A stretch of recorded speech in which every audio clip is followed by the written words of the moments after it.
अऊज़ु बिल्लाहि मिनश्शैतानिर्रजीम बिस्मिल्लाहिर्रहमानिर्रहीम क़ाला अर्रहमान फ़िल क़ुरआन बिस्मिल्लाहिर्रहमानिर्रहीम सुब्हानल्लज़ी असरा बिअब्दिही लैलन मिनल मस्जिदिल हरामी इलल मस्जिदिल अक़सा अल्लज़ी बारकना हौलहू लिनुरियहू मिन आयातिना इन्नहू हुवस्समीउल बसीर। अल्लाह रब्बुल इज़्ज़त की ज़ात ने अपने हबीब को जब मेराज पे बुलाया तो उसके बारे में जो कुरान में आयत नाज़िल हुई है वो ये पारा नंबर 15 सूरत बनी इसराइल की आयत नंबर 1। अल्लाह रब्बुल इज़्ज़त की ज़ात ने फरमाया कि सुब्हानल्लज़ी असरा बिअब्दिही, पाक है वो ज़ात जो अपने बंदे को ले गया मस्जिदिल हरामी इलल मस्जिदिल अक़सा, मस्जिद हराम से मस्जिद अक़सा तक। और यहाँ पे कुछ लोगों का इतराज़ है कि रसूल खुदा को जो मिराज हुई थी वो जिस्मानी नहीं रूहानी मिराज थी, यानी ख्वाब में उन्होंने मिराज की, उनको जिस्म के साथ अल्लाह ने मिराज नहीं कर। लेकिन ये लोगों की बात गैर माकूल है, अकली बात नहीं। देखिए मेरे मोहतरम सामीन कि अगर किसी मुल्क में या किसी मुल्क का कोई बादशाह जब किसी जगह पे आता है तो वहाँ की सब ट्रैफिक हर चीज़ बिल्कुल वहीं पे रुक जाती है और अचानक आगे फिर वो चला जाता है। लेकिन ये ही काम अगर एक आम सा बंदा करे उसके लिए बहुत मुश्किल होता है, क्योंकि वहाँ पे बहुत रश या बहुत ज़्यादा मुश्किलात होती हैं जिनका सामना करके उसको वहाँ से गुजरना पड़ता है, बहुत टाइम लगता है। दूसरी मिसाल पेश करता हूँ कि अगर कोई आम सा बंदा कहे कि मैंने 3 घंटे में 800 किलोमीटर सफ़र किया तो कोई बंदा तस्लीम नहीं करेगा।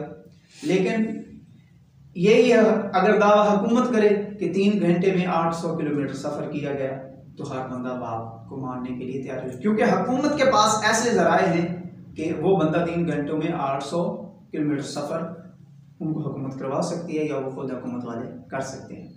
इसी तरह मेरे मोहतरम सामीन, ये जो मखलूक़ात हैं अगर ये 8 घंटों में सफ़र कर सकती हैं, इनके लिए कोई मुश्किल नहीं, तो क्या खुदाबंद मुताल की ज़ात जो इन्नल्लाह अला कुल्लि शैइन क़दीर ज़ात है वो अपने बंदे को चांद ही लम्हों में मिराज पे नहीं लेके जा सकती?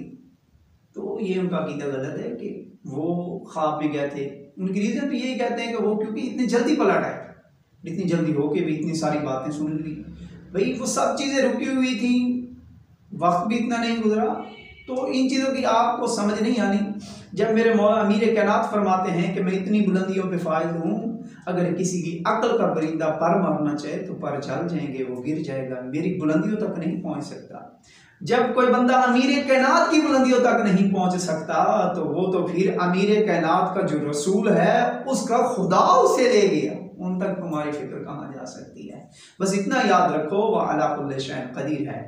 और हज्जाज इब्न यूसुफ के दौर में इसी बात पे बात हो रही थी दरबार में कि रसूल को क्या मिराज रूहानी या जिस्मानी, तो रसूल खुदा की इस बात का नतीजा जो निकला वो ये निकला कि रसूल खुदा को जो मिराज हुई थी वो रूहानी मिराज थी ना कि जिस्मानी। इधर से बलोल भी आ गए, उन्होंने नतीजा सुन लिया और नमाज मगरिब या उनकी उसके फ़ौरन बाद नमाज ज़ोहर या मगरिब का टाइम हुआ था तो नमाज पढ़ने लगे। बलोल ने कहा ज़रा मुझे जमात कराने दो, तो सारे कहने लगे, दुश्मन अहले बैत थे, उन्होंने कहा हाँ कोई बात नहीं, हमारी तो फासिक व फाजिर के पीछे भी नमाज हो जाती है, ज़रा तुम ही जमात करा दो।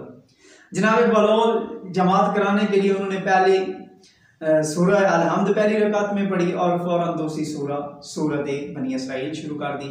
और यही है सुब्हानल्लज़ी असरा बिअब्दिही, ये जब यहाँ पे बेअब्दिही के ऊपर पहुंचे ना तो यहाँ पे बलोल ने बेअब्दिही नहीं कहा बल्कि कहा सुब्हानल्लज़ी असरा, फिर रोया कि अल्लाह अपने हबीब को नहीं, अब्द को नहीं, रूह को मिराज पे ले गया। जब ये उन्होंने लफ्ज पढ़ा तो पीछे से एक लुकमा मिला, सुब्हानल्लज़ी असरा बिअब्दिही। बलोल ने फिर पढ़ा सुब्हानल्लज़ी असरा, फिर रोया, उन्होंने फिर लुकमा दिया। जब तीसरी बार उन्होंने लुकमा दिया ना तो बलोल ने रुख पीछे किया और करके कहने लगे तो फिर झगड़ा किस बात का है? जब अल्लाह अपने अब्द को ले गया है तो अब्द रूह और जिस्म दोनों से होता है। जब तो मैं रूह पढ़ रहा हूँ, आपका अकीदा यही है, तो फिर लुकमे किस बात के लिए? तो आया ये बात तस्लीम करनी पड़ेगी कि अब्द जो होता है वो जिस्म और रूह से होता है। और इसके अलावा सबसे बड़ी बात तो ये है कि रसूल का जाना और बात है, अल्लाह का ले जाना और बात है। सल्लल्लाहु अला मुहम्मद व आलि मुहम्मद।